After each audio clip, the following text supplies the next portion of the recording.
नमस्कार. आपण आज या ठिकाणी आलेलो आहे. केतन साटम या साहेबांच्या बागेवर आलेलो आहे. तर आपण 5 जानेवारी 2025 या रोजी या ठिकाणी आपण कणीगळसाठी थ्रायव्हर क्रॉप शायनर आणि थ्रिप्स मावा तुडतुडा यासाठी आपण स्प्लेंडर या औषधाचा वापर केलेला. तर त्यांच्याकडून जाणून घेऊ त्यांना रिझल्ट कशा पद्धतीने आला. साहेब, तुम्हाला कणीगळसाठी कोणत्या प्रकारे आणि कशा पद्धतीनं रिझल्ट वाटतोय औषधांचा ते मला जरा मला आता मी त्याच्या आधी औषध मला तर एवढा का मला फरक नव्हता, पण तुमचं जे औषध मला दिलं ते 50% मला 100% तरी फरक वाटतो आहे.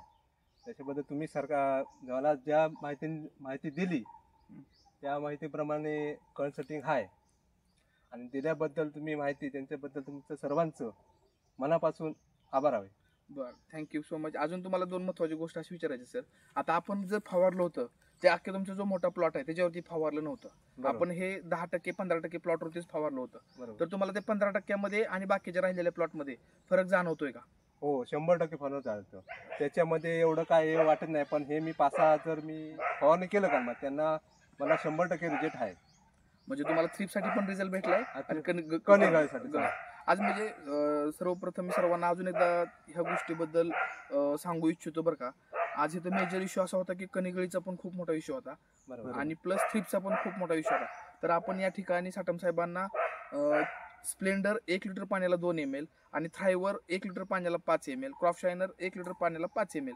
थ्रायव्हर क्रॉप शायनर हे कणीगळीसाठी सेटिंग चांगलं होण्यासाठी आणि स्प्लेंडर हे रस असणारी किडी थ्रिप्स प्लस तुडतुडे एवढे एक्सलंट रिझल्ट आलेले आहेत सर. आणि या ठिकाणी आज तारीख आहे 7/1/2025. 2 दिवसामध्ये आपण परत पुन्हा व्हिडिओ बनवण्यासाठी आज साटम साहेबांच्या प्लॉटवरती आलो आणि साटम साहेब या ठिकाणी आपल्या औषधांवरती बावस्कर टेक्नॉलॉजीच्या औषधांवरती खुश आहेत. याचं आम्हाला खूप बरं वाटलं. साटम साहेबांचा खूप आम्ही आभार आहे. तुम्ही आमच्या विश्वास ठेवून तुम्ही आमच्यावरती विश्वास ठेवून फवारणी घेतली आणि आज आम्हाला खूप बरं वाटतंय की असं सेटिंग बघायला भेटत नाही सर. बऱ्यापैकी ड्रॉपिंग झालेलं आहे. काड्या जे रिकाम्या दिसत आहेत त्या रिकाम्या काड्या बघायला भेटत नाही. एकंदर थ्रिप्सवर जे आपण स्प्लेंडरचा औषध फवारणी घेतली तर त्याच्यावर तुम्हाला किती टक्के कंट्रोल वाटलं? मला तर 100% कंट्रोल वाटलं. आता काय हे जे जी मी फवारणी केली त्या कालमात त्याच्यावर थ्रिप्स भरपूर आहे. फवारणी केल्यानंतर किती टक्के कमी आलाय तुमचा थ्रिप्स? 60-70% आलाय. कमी आला कमी. 2 दिवसात पूर्ण झाडावर फवारणी केल्यानंतर तुम्हाला काय जाणवतं? एकंदर एक वेळेस फवारणी केली तर सगळा कव्हर होऊ शकतो. शकतो. थँक्यू.